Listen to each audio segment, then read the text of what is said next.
Assalamualaikum warahmatullahi wabarakatuh. Selamat malam teman-teman semua. Waalaikum Waalaikumsalam. Baik, Waalaikumsalam warahmatullahi wabarakatuh. jadi pada Waalaikumsalam. malam hari ini kita akan melakukan debat untuk mata kuliah pengantar keilmuan komputer. Untuk mosi kita pada malam hari ini adalah beban dari kemudahan teknologi. Yang dimana untuk peserta ini ada dari kelompok 3 dan juga kelompok 4. Yang dimana kelompok 3 sebagai tim pro dan kelompok 4 sebagai tim kontra. Sebelum itu saya akan menjelaskan dulu mengenai aturan debatnya. Yang pertama, setiap kelompok diberikan kesempatan untuk menyampaikan argumen pembuka secara bergantian, pro lalu kontra. Kemudian setelah itu masing-masing kelompok boleh memberikan sanggahan atau tanggapan terhadap argumen lawannya. Yang ketiga, moderator akan memberikan kesempatan closing statement kepada kedua belah pihak sebelum menutup debat. Dan yang keempat, waktu menyampaikan argumen diatur secara adil, yaitu 5 menit per argumennya. Dan juga bila ingin melakukan interupsi bisa dilakukan dengan raise hand terlebih dahulu, kemudian mengatakan interupsi. Apakah sudah clear untuk SOP dari debatnya? Ya, Aman-aman. Masih ya, moderator. ya. Silakan. Baik, langsung saja kita mulai debatnya mengenai topik beban dari kemudahan. Jadi kemudahan dari teknologi ini selalu aktif. Yang selalu aktif adalah ilusi yang telah menciptakan beban kognitif yang berat dan mengikis kesejahteraan pribadi. Baik, langsung saja kita mulai debatnya. Kepada tim pro dipersilakan untuk menyampaikan argumennya.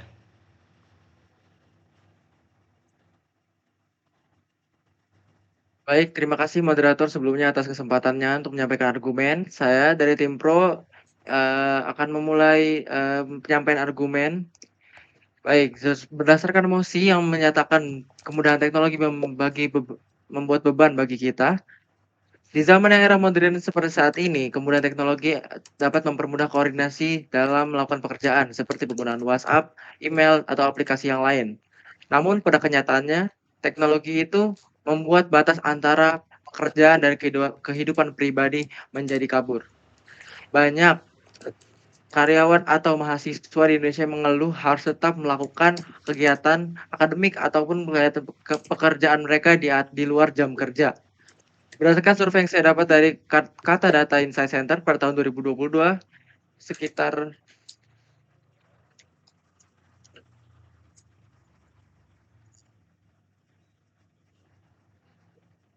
baik, sekian dari saya.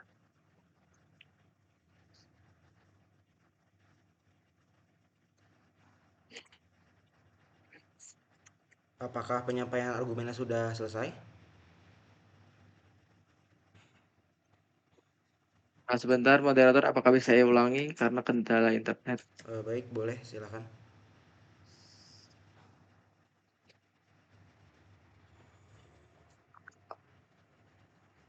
Baik, saya akan melanjutkan argumen saya tadi. Di mana survei yang saya dapat dari Kata Data Insight Center tahun 2022 menemukan bahwa sekitar 55% mahasiswa Indonesia merasa terganggu kehidupan pribadinya karena tuntutan tugas yang masuk lewat email secara instan. Nah, ini menunjukkan bahwa dibanding memberi kebebasan terhadap kegiatan akademik, teknologi justru memperpanjang jam belajar secara terselubung.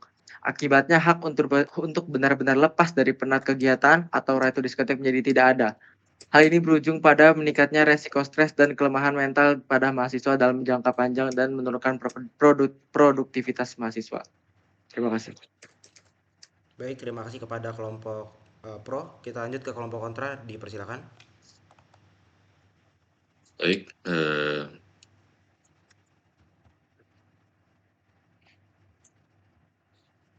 selamat malam bagi moderator dan rekan-rekan peserta debat sekalian.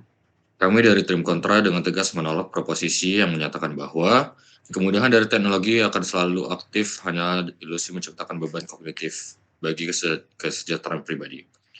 Kami percaya bahwa kemudahan teknologi bukan sekadar kenyamanan palsu, melainkan sebuah realitas nyata yang telah mempercepat kemajuan hidup manusia di berbagai bidang. Misalnya, di bidang pendidikan, ekonomi, kesehatan, dan banyak aspek-aspek sosial kehidupan lainnya. masalah yang sering disebut sebagai beban kognitif, bukan akibat langsung dari teknologi itu sendiri. Kami percaya, melainkan akibat dari cara manusia itu sendiri dengan cara yang buruk menggunakan hal yang sudah disediakan. Argumen saya yang pertama, argumen dari tim kontra yang pertama adalah kemudian teknologi itu nyata dan terukur. Bisa kita lihat bahwa fakta pertama ini kemudian teknologi terukur secara nyata dan menghasilkan dampak positif yang signifikan bagi kehidupan manusia. Menurut data yang sudah kami cari, laporan World Bank tahun 2024, saya izin menyampaikan bahwa menunjukkan bahwa lebih dari 76 populasi dewasa di Asia Tenggara kini menggunakan layanan mobile banking. Saya yakin saudara-saudara sekalian di sini juga sudah menggunakan mobile banking. Walaupun saudara-saudara di sini belum termasuk dewasa, masih termasuk remaja. Artinya, bisa dikatakan lebih dari 76% orang di dunia ini menggunakan mobile banking. Akses ini bukan hanya membuat transaksi lebih cepat, tetapi juga meningkatkan inklusi keuangan bagi masyarakat, baik itu di perkotaan maupun di pedesaan, akan menciptakan ekonomi yang lebih tinggi.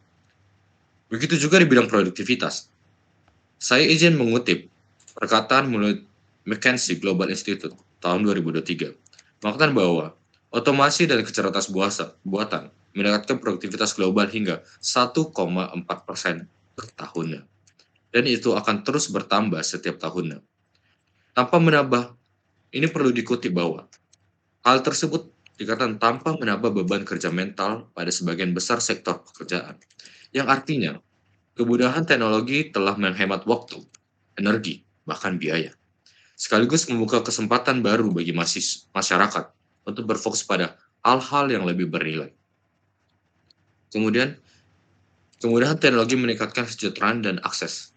Kemudahan teknologi juga berarti akses yang lebih adil terhadap layanan-layanan penting di bidang kesehatan seperti yang sudah saya katakan sebelumnya.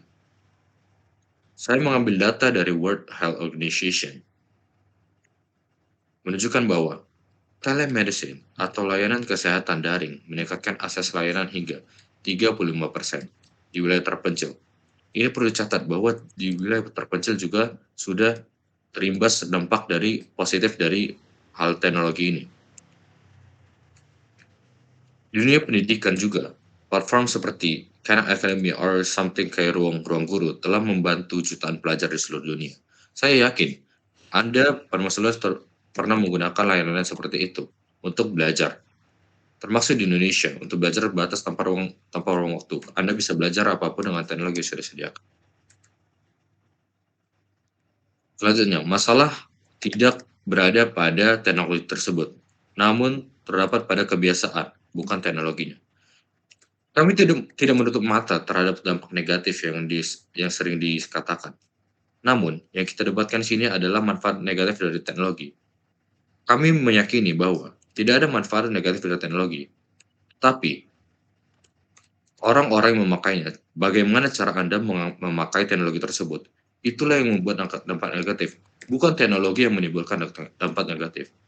Sekian dari argumen kami, saya kembalikan ke moderator. Terima kasih. Oke, terima kasih dari kelompok kontra. Kita lanjutkan kepada kelompok pro untuk memberikan argumennya kembali. Kepada kelompok pro dipersilakan.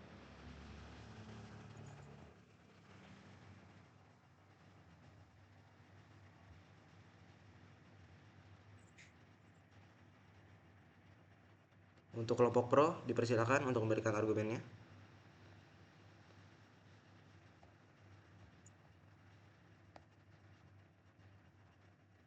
Oke, sebelumnya terima kasih moderator telah memberikan saya waktu untuk menyampaikan argumen. Jadi di sini yaitu ada teknologi yang selalu aktif itu menciptakan kondisi perhatian parsial berkelanjutan, yaitu keadaan di mana seorang itu terus-menerus membagi fokusnya pada banyak hal sekaligus karena notifikasi yang konstan. Sebagai contohnya, misalnya seorang pekerja yang sedang menulis laporan bisa aja terganggu oleh puluhan notifikasi, ada dari chat dan email, yang hasilnya laporan yang seharusnya selesai dalam 2 jam bisa-bisa tertunda menjadi 5 jam. Sementara tenaganya sudah terkuras. Teknologi yang selalu aktif sebenarnya telah menjerumuskan kita ke dalam kondisi yang disebut perhatian parsial berkelanjutan. Yang artinya kita tidak akan pernah benar-benar fokus pada satu hal. Karena perhatian terus terbagi akibat notifikasi yang datang tak berhenti, baik dari email, pesan singkat, maupun media sosial. Setiap kali kita terdistraksi oleh otak membutuhkan waktu yang cukup lama untuk kembali fokus kepada kegiatan yang sebelumnya, sehingga produktivitas justru menurun, yang mengakibatkan pekerjaan yang seharusnya bisa lebih cepat malah tertunda. Sementara energi mental malah terkuras. Lebih parah lagi, kondisi ini akan memicu kelelahan psikologis atau burnout, karena otak dipaksa selalu siaga oleh notifikasi yang akan mendistraksi kita. Dengan kata lain, kemudahan yang ditawarkan teknologi itu hanya ilusi, sebab pada praktiknya ia justru membebani pikiran dan mengikis kesejahteraan pribadi.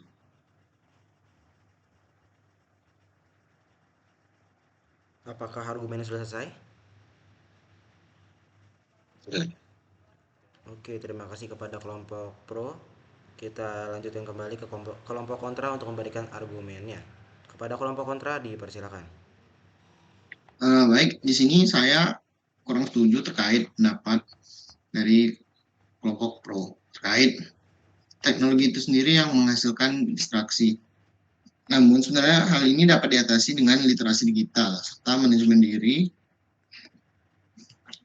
Justru teknologi itu sendiri dapat membantu kita untuk fokus di kehidupan sehari-hari.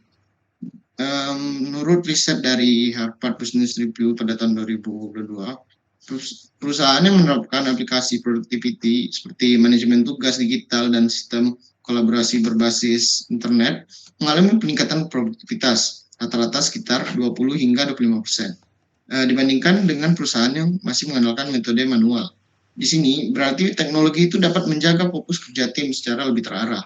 Kemudian riset yang dilakukan oleh Rescue Time pada tahun 2020 menunjukkan bahwa sebuah aplikasi pemantau produktivitas menemukan bahwa pengguna yang menggunakan aplikasi untuk mengatur fokus secara digital itu mengaktifkan fitur fokus mode pada perangkat mereka, sehingga hal ini dapat membantu meningkatkan konsentrasi hingga 40% lebih lama tanpa interupsi. Hal ini memperlihatkan bahwa teknologi bukan hanya sekedar sumber gangguan, melainkan alat nyata untuk melatih disiplin serta fokus. Kemudian beberapa perusahaan seperti Google, Microsoft itu telah membangun ekosistem kerja berbasis teknologi secara kolaboratif. Di sini karyawan itu dapat bekerja tanpa langsung ke kantor, yang dimana artinya mereka tidak terdistraksi oleh seperti kelelahan waktu jalan dan sebagainya. Oleh karena itu, di sini teknologi itu dapat meningkatkan fokus dan melatih produktivitas manusia itu sendiri. Apakah sudah selesai untuk penyampaian argumennya? Ini saja penyampaian dari saya kembalikan kepada moderator. Oke, terima kasih. Kita lanjutkan kepada kelompok pro untuk kembali memberikan argumentasinya mengenai case ini. Kepada kelompok pro dipersilakan.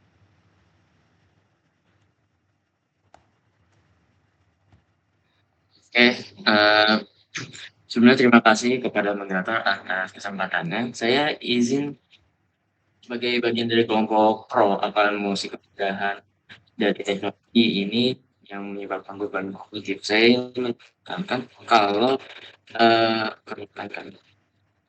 meskipun dengan kemudahan teknologi yang diberikan itu dengan semua apalagi yang saudara Farhan tadi bilang, Google ataupun Microsoft sudah memberikan workspace yang nyaman yang tidak membutuhkan para pekerjanya untuk datang ke kantor atau bisa dibilang work from home. Nah, di situ kembali ke poin sebelumnya oleh rekan saya tadi, itu bisa mengabulkan yang mana dunia kerja, yang mana dunia pribadi, di mana kalau misalkan meskipun mereka dibebaskan dari kelelahan transportasi menuju kantor, mereka itu masih mungkin bisa dikatakan dihantui akan kegiatan yang notifikasinya dan bidang itu dan Dan kita sendiri sebagai mahasiswa pun pasti mengalami hal tersebut, di mana kita masih mendapatkan notifikasi untuk mengenai pekerjaan, entah itu dia atau malah tugas organisasi dari unit kegiatan mahasiswa yang kita ikuti. Itu bisa menyebabkan energi mental yang kita perlukan itu lebih terkikis untuk mengelola kehidupan digital kita. Dan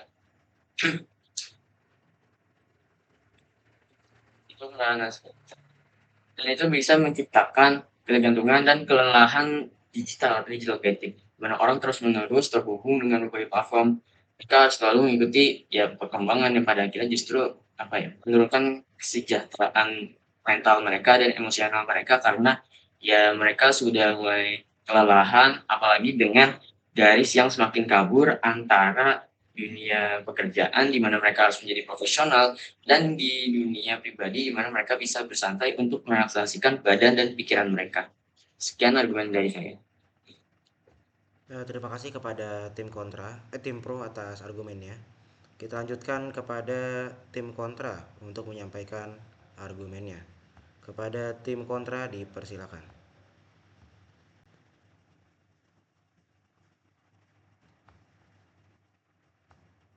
Oke, terima kasih atas waktu yang telah diberikan. Jadi saya akan menyampaikan argumen saya terkait yang sudah saudara Fatir yang sudah dijelaskan sebelumnya. Jadi untuk kemudahan teknologi itu pada kerja jarak jauh tidak seharusnya dilihat sebagai pembebanan yang terus-menerus menghamburkan batas, melainkan sebagai alat pemberdayaan yang memberikan fleksibilitas dan memungkinkan individu mengintegrasikan pekerjaan dan kehidupan pribadi dengan lebih baik. Ya, jadi ya kita bisa seharusnya kita bisa bisa membedakan mana pekerjaan, mana yang kehidupan pribadi. Jadi misalnya ada kayak kita lagi bekerja tapi terganggu oleh notif-notif kayak lewat email atau lewat WA dan alat chat yang lain dan sebagainya. Jadi itu tergantung pada diri kita masing-masing sih. Kalau menurut saya bukan kesalahan pada teknologinya. Ya tergantung bagaimana kita menggunakan teknologi tersebut dengan baik dan juga bisa membantu kita untuk membantu dalam kehidupan kita masing-masing untuk menjalani berbagai aktivitas. Sekian dari saya kembalikan ke moderator. Terima kasih. Oke, terima kasih kepada tim kontra atas argumennya. Kita lanjutkan kembali kepada tim pro untuk menyampaikan argumennya untuk kasus ini. Kepada tim pro dipersilakan.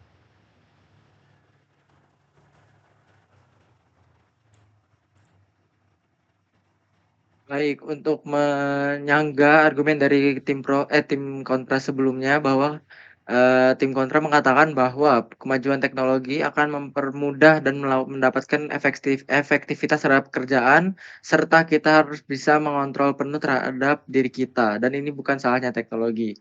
Baik, untuk masalah efektivitas, benar bahwa teknologi itu membuat banyak hal lebih cepat. Contohnya seperti kita melakukan transfer uang di bank, pemesanan transportasi secara online, atau melakukan komunikasi terhadap jarak jauh. Namun efektivitas yang ditawarkan ini seringkali bersifat parsial. Misalnya, memang transfer uang hanya butuh 1 menit lebih awal lewat mobile banking. Tapi di sisi lain kita harus mengingat banyak password, kode OTP, token, bahkan menghadapi risiko kejahatan digital. Nah, lalu menurut Kominfo pada tahun 2023, Indonesia menempati peringkat kedua di dunia untuk jumlah serangan cyber dengan lebih dari 11 juta serangan tercatat sepanjang tahun. Ini artinya setiap kemudahan yang ditawarkan justru dibayar mahal dengan kewajiban ekstra menjaga keamanan data pribadi, melakukan update aplikasi, dan waspada terhadap penipuan digital. Jadi, efektivitas teknis dari teknologi ini ternyata memunculkan inefisiensi mental dan emosional. Hal-hal yang semula dimaksudkan mempercepat urusan justru melahirkan kewaspadaan konstan yang jelas dan menjadi beban kognitif bagi masyarakat. Lalu mengenai fleksibilitas, pihak kontra mengatakan bahwa fleksibilitas kerja sebagai salah satu bukti keunggulan teknologi di mana kita bisa bekerja di luar jam kerja seperti di online dan di tempat-tempat yang lain tempat kerja kita. Memang ada manfaatnya, misalnya kita bisa bekerja tanpa harus datang ke kantor. Tetapi fleksibilitas ini justru menimbulkan masalah serius di Indonesia. Menurut studi dari Lembaga Demografi Indonesia pada tahun 2021 tentang sistem kerja jarak jauh menemukan bahwa 70% pekerja merasa jam kerja mereka justru lebih panjang dan intens karena selalu terhubung dengan atasan melalui aplikasi digital. Artinya fleksibilitas di atas berubah menjadi jebakan selalu online di lapangan. Selain itu, menurut data Insight Center menemukan bahwa 55% pekerja Indonesia mengaku terganggu kehidupan pribadinya akibat tuntutan pekerjaan melalui WhatsApp atau email di luar jam kerja. Jadi fleksibilitas ini hanyalah ilusi semata yang terjadi bukanlah kebebasan dalam mengatur waktu, melainkan beban tambahan yang memperluas jam kerja tanpa kompensasi yang jelas. Sekian argumen saya kembalikan kepada moderator. Terima kasih kepada tim pro atas argumennya. Kita lanjutkan kepada tim kontra untuk menyampaikan sanggahan dari argumen tim pro. Kepada tim kontra dipersilakan. Terima kasih tanggapannya Saudara Raffi. Jadi sini yang ingin saya tekankan justru seperti yang sudah dikatakan sebelumnya, bukan berarti salah teknologinya. Karena yang kita debatkan sini adalah positif dan negatifnya sebuah teknologi. Perlu tekan bahwa justru bukan teknologi yang membuat kita kehilangan istirahat, tapi cara kita menggunakannya tanpa batas. Ditekankan bahwa bukan teknologi yang salah, tetapi kita. Sama seperti pisau, bisa dipakai untuk masak, bisa dipakai untuk melukai. Kalau seseorang tetap membaca email kerja jam 12 malam, itu bukan karena teknologi memaksanya untuk melakukan hal tersebut, tapi karena budaya yang dibuat oleh manusia, budaya negatif yang dibuat oleh manusia untuk melakukan hal tersebut. Jadi bukan berarti hal tersebut merupakan salah dari teknologinya.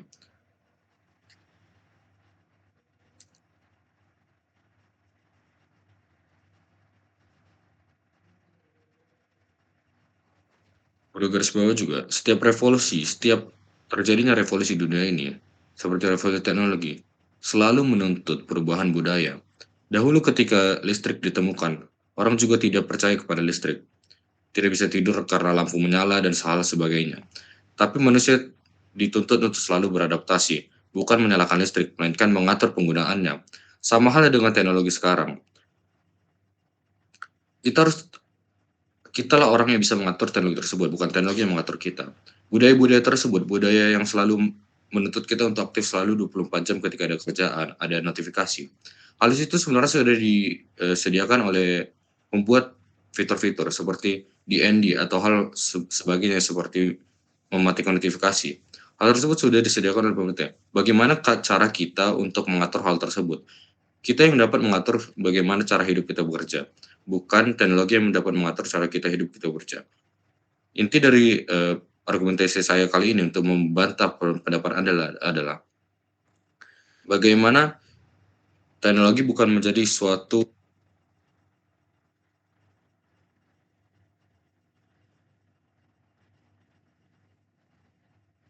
sekian dari saya, terima kasih. Oke, terima kasih kepada tim kontra atas argumennya.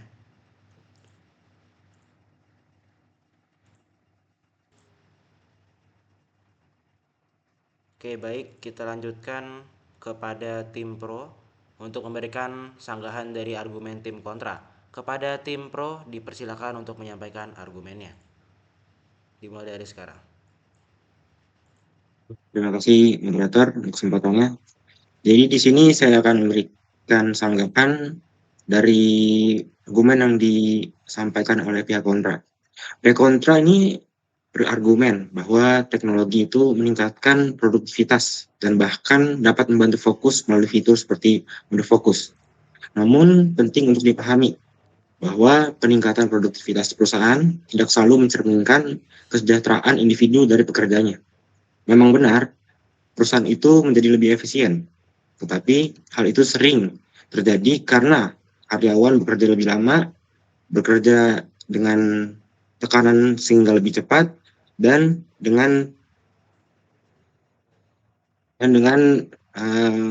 batas waktu yang ditekan. Akibatnya tuntutan untuk selalu terhubung. Dengan kata lain, produktivitas meningkat tetapi dengan mengorbankan kesehatan mental.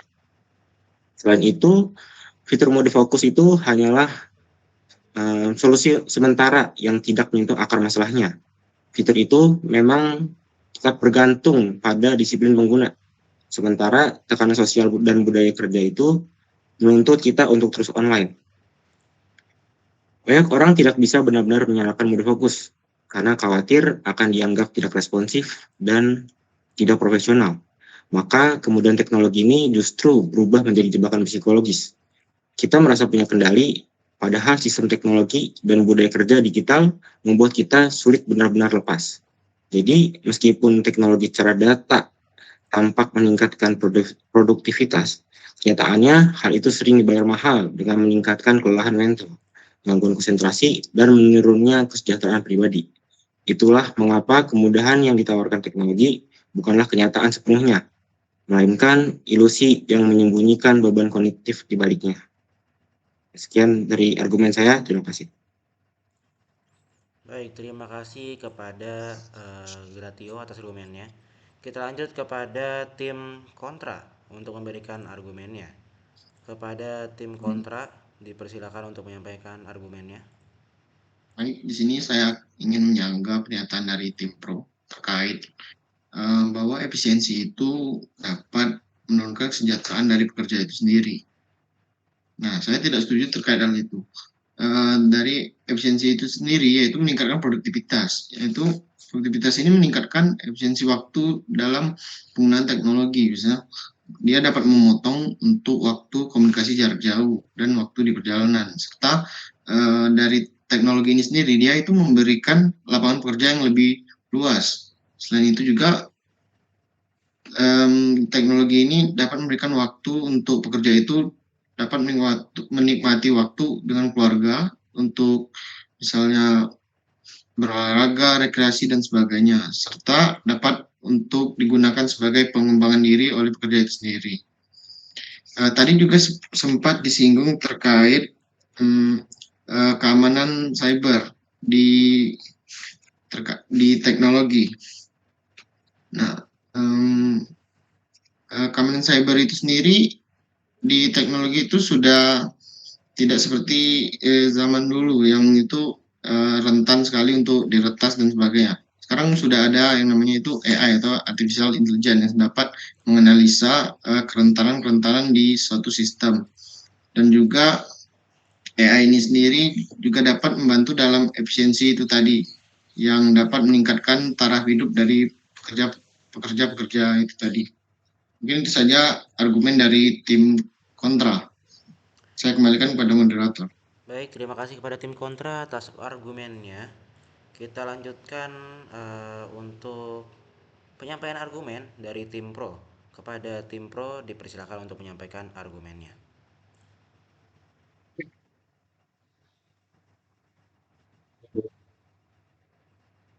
Untuk saya izin memberikan tanggapan dari saudara. Saya mengambil argumen di mana teknologi ini meningkatkan produktivitas kita sebagai pekerja, mahasiswa, siswa, dan sebagainya. Memang benar, produktivitas kita itu meningkat, tapi di balik itu beban kerja yang diberikan itu juga meningkat. Bukan karena manusianya menjadi lebih mampu, melainkan karena teknologi itu membuat perusahaan bisa menuntut hasil yang lebih banyak waktu yang singkat. Bukan efisiensi yang tidak relevan, efisiensi yang tidak relevan, tidak realistis, membuat individu terus terpacu dengan algoritma dan sistem otomatis yang tidak pernah lelah. Mereka bisa merasakan lelah, ya kan? Akibatnya, manusia hidup dalam lingkaran kerja tanpa henti, produktif tapi malahan. Yang mana ini berhubungan dengan argumen saya yang tadi, di mana teknologi yang semakin berkembang ini melakukan batas antara kehidupan profesional, kehidupan kerja, dan juga kehidupan pribadi, di mana para pekerja bisa beristirahat dan merelaksasi badan kita. Lalu tentang keamanan cyber, memang benar sistemnya itu semakin canggih, semakin kuat. Namun, keamanan data itu bukan satu-satunya ukuran untuk kesejahteraan kita bekerja ini. Karena kita membahas kesejahteraan pekerja dalam lingkungan kognitif gitu dari kesehatan mental. Apalagi karena teknologi ini bikin perusahaan makin ngasih pekerjaan secara daredor sehingga kita itu makin kesusahan untuk memberikan waktu kita untuk istirahat gitu. Makanya sebagai secara teknis kita ya justru kita tuh lebih terpapar antara secara mental dan juga emosional kita. Tekanan itu kayak untuk selalu online, jaga citra digital, kita harus selalu aktif ketika misalkan contoh atasan itu memberikan notifikasi kepada kita, memberikan pesan kepada kita selalu harus fast respond, mana ini akan bertentangan dengan fungsi teknologi yang do not disturb, di mana itu kan membuat notifikasi itu tidak terlalu jreng ke kita gitu. Tapi justru dengan adanya itu dan ketika pekerja menggunakannya, mereka menjadi saya kasih notifikasi dan saya tidak mendengar karena saya mengaktifkan ini. Memang benar kita tidak mendengar notifikasinya dan kita menjadi lebih tenang. Tapi kalau ternyata tiba-tiba dikasih notifikasi ini baru dan karena kita telat untuk menjawab pesannya dan itu bisa menyebabkan salah lagi dengan beban entah itu dengan psikologis, beban tugas, atau yang paling pasti ya beban mental, tekanan pekerjaan gitu loh. Jadi sekian itu saja sih dari saya. Terima kasih. Oke, terima kasih pada tim pro atas argumennya. Kita lanjut kepada tim kontra untuk menyampaikan argumennya. Kepada tim kontra dipersilakan untuk menyampaikan argumen atau sanggahannya. Oke, baik. Terima kasih atas waktunya. Oke. Saya minta waktunya sebentar.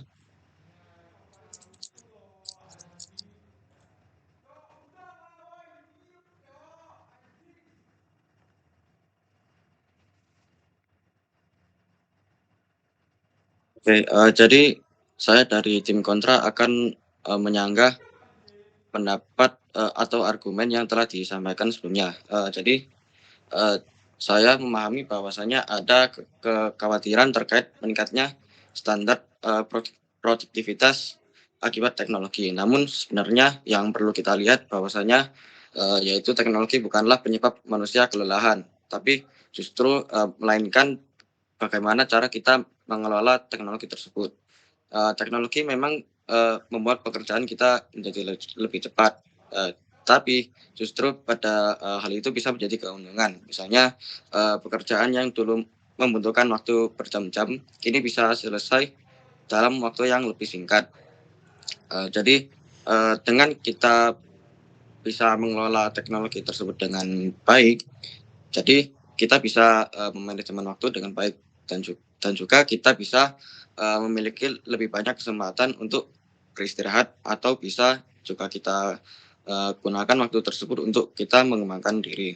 Jadi tentang standar efisiensi yang tidak dianggap tidak realistis. Jadi perlu diingat bahwasanya kita di teknologi itu hadir untuk membantu manusia mencapai tujuan yang mereka inginkan dan juga bisa membuat tujuan tersebut kita raihnya dengan lebih ringan.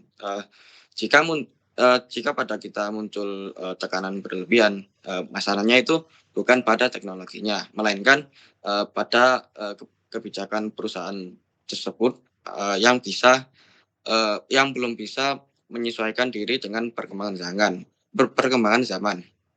Jadi banyak perusahaan yang menggunakan teknologi untuk work-life balance, misalnya dengan sistem kerja fleksibel, remote working, dan aplikasi manajemen waktu yang mendukung kesehatan mental para pekerja. Jadi menyinggung soal keamanan data yang sebelumnya, Jadi pada soal keamanan data tersebut juga tidak sepenuhnya benar jika dianggap membahayakan. Justru dengan perkembangan teknologi keamanan cyber tersebut bisa membuat sistem semakin transparan dan juga terjaga. Jadi kita memang hidup di dunia serba digital. Tapi teknologi menyediakan banyak fitur untuk perlindungan, mulai dari enkripsi, autentikasi ganda, hingga pengaturan do not disturb yang bisa benar-benar membatasi akses notifikasi. Pada masalah takut ketinggalan pesan misalnya oleh atasan pada suatu perusahaan, itu bukanlah kesalahan teknologi, melainkan mungkin dari ketidakmampuan individu tersebut atau dalam perusahaan tersebut dalam membangun budaya komunikasi yang sehat. Jadi dengan kata lain, teknologi tidak otomatis menjadi beban. Teknologi tersebut tetaplah alat jika bisa kita gunakan dengan bijak. Justru dengan kita memberi manusia ruang lebih luas untuk produktif, kreatif, dan juga bisa tetap menjaga keseimbangan hidup mereka masing-masing. Sekian, terima kasih. Saya kembalikan ke moderator. Oke, terima kasih kepada tim kontra atas argumennya. Kita lanjut kepada tim pro untuk menyampaikan sanggahan atau argumennya. Kepada tim pro dipersilakan. Ya, terima kasih kepada moderator untuk kesempatan berbicaranya. Baik, berhubung dari tim kontra mengatakan bahwa kelelahan bukan salah teknologi, melainkan salah manusia yang tidak bisa mengelola teknologi tersebut dengan baik. Mungkin hal tersebut terdengar sederhana, tetapi pada kenyataannya tidak sesuai dengan realitas lapangan di Indonesia. Pertama, argumen itu mengabaikan sifat teknologi yang secara desain memang dibuat untuk memancing keterlibatan berlebih. Misalnya, media sosial dan aplikasi perpesanan tidak netral. Algoritma mereka dirancang agar pengguna terus kembali dan sulit berhenti. Studi dari We Are Social and Hood Site pada tahun 2023 menunjukkan bahwa orang Indonesia rata-rata menghabiskan 7 jam 42 menit per hari di internet, salah satu yang tertinggi di dunia. Angka ini bukan semata akibat kurang disiplin terhadap penggunaan teknologi, tetapi karena sistem teknologi secara aktif mendorong keterkaitan. Jadi menyalahkan individu saja adalah bentuk pengalihan tanggung jawab. Lalu selanjutnya mengenai efisiensi yang sering diangkat oleh tim kontra. Misalnya teknologi dapat mempercepat urusan kerja, membuat pekerja lebih ringan. Itu hanya sebagian cerita yang terjadi di lapangan. Efisiensi kecil sering diganti dengan beban baru yang lebih besar. Contoh nyatanya adalah aplikasi perbankan memang mempercepat transaksi, namun sekali lagi menghadapi tinggi risiko kejahatan digital. Lalu teknologi itu tidak netral, ia didesain untuk memancing keterkaitan, diperkuat oleh budaya kerja Indonesia yang menuntut ketersediaan konstan dan dibarengi dengan resiko-resiko baru yang menambah beban mental. Selanjutnya mengenai pernyataan pihak kontra yang mengatakan sistem sekarang sudah transparan, aman, dan nyaman bagi pengguna. Namun kenyataannya tidak sesederhana itu. Indonesia justru sudah darurat kebocoran data. Contohnya pada tahun 2022 menurut BSSN terjadi lebih dari 700 juta anomali trafik serangan siber dalam 1 tahun. Kalau benar aman, mengapa kasus kebocoran data pribadi jutaan warga seperti di BPJS atau KPU terus berulang? Selain itu, klaim keamanan digital seolah menenangkan, padahal faktanya masyarakat justru dipaksa ikut menanggung beban ekstra, di mana harus membuat password berlapis, menghafal OTP, bahkan bahwa was-was jika datanya disalahgunakan oleh pihak-pihak yang tidak bertanggung jawab. Jadi bukannya rasa aman yang didapatkan, justru dengan teknologi ini akan menambahkan rasa cemas terhadap masyarakat. Transparansi dan keamanan ini tidak otomatis menghapus beban, justru mempertegas bahwa kemudahan teknologi adalah harga yang mahal yang harus kita bayar dengan rasa takut dan kerentanan yang konstan. Baik, cukup sekian, saya kembalikan ke moderator. Oke, terima kasih kepada tim pro atas argumennya. Kita lanjutkan kepada tim kontra untuk menyampaikan sanggahan atau argumennya. Kepada tim kontra dipersilakan. Baik, di sini saya ingin menyanggah pernyataan dari tim pro itu. Sering muncul yang anggap bahwa kemudahan teknologi itu menimbulkan beban berupa maraknya kejahatan cyber. Namun perlu kita lihat lebih jauh, teknologi itu tidak menciptakan beban, namun dia membuka tantangan baru dan mendorong lahirnya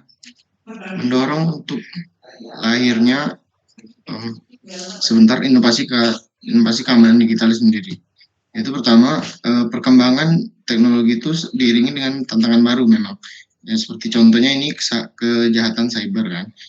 Ini adalah bentuk adaptasi yang negatif, yaitu penyalahgunaan dari teknologi itu sendiri. Namun dari teknologi itu sendiri juga terdapat solusi, yaitu itu yang ada namanya cyber security kan. Itu untuk mencegah ya tadi dari kejahatan-kejahatan cyber. Data yang ditunjukkan oleh Cyber Security Ventures yang pada tahun 2022 menunjukkan bahwa kerugian akibat kejahatan cyber diprediksi dapat mencapai 10,5 triliun dolar per tahun pada tahun 2025. Namun industri keamanan cyber juga tumbuh pesat yang bernilai lebih dari 376 miliar US dollar. Artinya di sini tunjukkan bahwa lapangan pekerjaan, riset, serta inovasi untuk cyber security itu tinggi walaupun memang ada dampak negatif dari perkembangan teknologi tadi yang namanya itu kejahatan cyber. Yang kedua, teknologi itu justru memperkuat sistem keamanan yang tidak dimiliki di era sebelumnya. Yaitu kita ambil contoh ya, kayak enkripsi data dan autentikasi biometrik.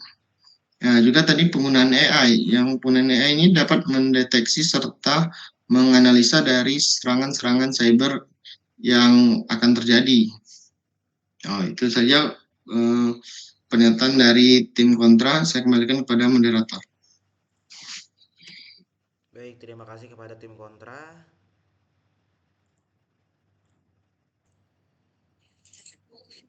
Oke, baik, tidak terasa kita sudah berada di penghujung sesi debat yang dimana masing-masing kelompok diharapkan untuk bisa menyampaikan closing statementnya masing-masing.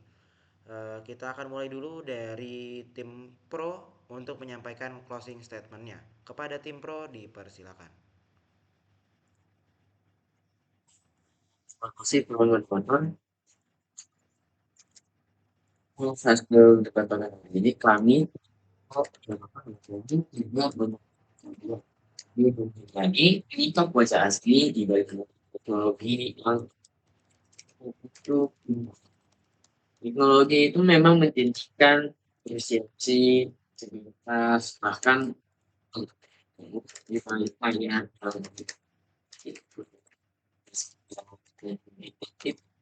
manusia ini dalam bayang-bayang kasih yang selalu yang kian menghantui dengan demi waktu dan ekspektasi dari pihak atasan yang malah tidak manusiawi atau tidak realistis. Memang menjadi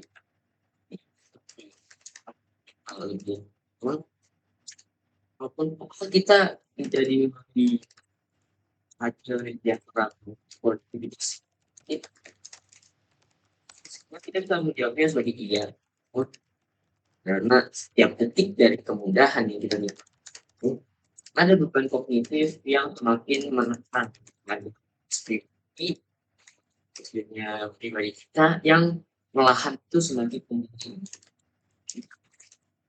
itu jadi kan lagi telah membuat yang menuntut kesatian kita setiap waktunya dan manusia harus hidup nah berarti maka kemudahan itu tidak nanti mempunyai pikiran pengembangan hidup kehidupan profesionalisme dan pribadi. Ini tidak balik bahwa ya, kami tidak menolak tujuan pun dari kejadian itu bisa meningkatkan kesejahteraan kita sebagai manusia tapi dengan yang menggunakan teknologi itu untuk semakin mengikis batas Pak Iu. Jadi kemudian membuat kita menjadi lebih produktif, lebih kerjaan itu memang ada, tapi biarlah ini sebuah yang meninggalkan diri kita itu adalah kelelahan, kelelahan mental, mungkin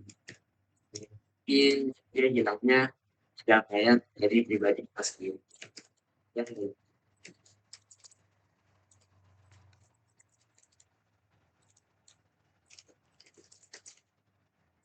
Apakah penyampaian closing statement sudah selesai? Sudah cukup mantap. Oke, kita lanjut ke penyampaian closing statement dari tim kontra. Kepada tim kontra dipersilakan untuk menyampaikan closing statementnya. Di sini saya ingin menyampaikan closing statement dari tim kontra. Sepanjang debat yang telah kita lakukan tadi, di sini kami tim kontra menunjukkan bahwa kemudahan teknologi itu bukanlah beban, melainkan peluang besar bagi umat manusia. Distraksi yang dapat diatasi dengan literasi digital, serta keamanan cyber yang ini mendorong lahirnya inovasi keamanan yang lebih efisien. Sementara peningkatan produktivitas nyata membawa kesejahteraan serta kualitas hidup manusia menjadi lebih baik. Kemudian teknologi itu menawarkan fleksibilitas, efisiensi, serta kesempatan yang tidak pernah ada sebelumnya. Mulai dari bekerja lintas ruang, mengolah fokus dalam produktivitas melalui aplikasi produktivitas, hingga menciptakan jutaan lapangan pekerjaan baru yang berbasis digital. Oleh karena itu, beban yang berasal dari teknologi itu sendiri, itu bukanlah berasal dari teknologi itu, melainkan cara dari manusia itu memperlakukan teknologi itu sendiri. Dengan sikap bijak, serta literasi yang memadai, dan pemanfaatan teknologi secara positif, maka kemudahan teknologi ini merupakan jalan menuju kesejahteraan. Ini bukanlah sumber masalah. Maka jelaslah bahwa kemudahan teknologi itu bukanlah sebagai beban, melainkan berkah yang dapat memperkuat kehidupan manusia di era modern dan seterusnya. Mungkin itu saja penyampaian dari tim kontra. Saya kembalikan lagi kepada moderator. Terima kasih kepada tim kontra atas penyampaian closing statementnya.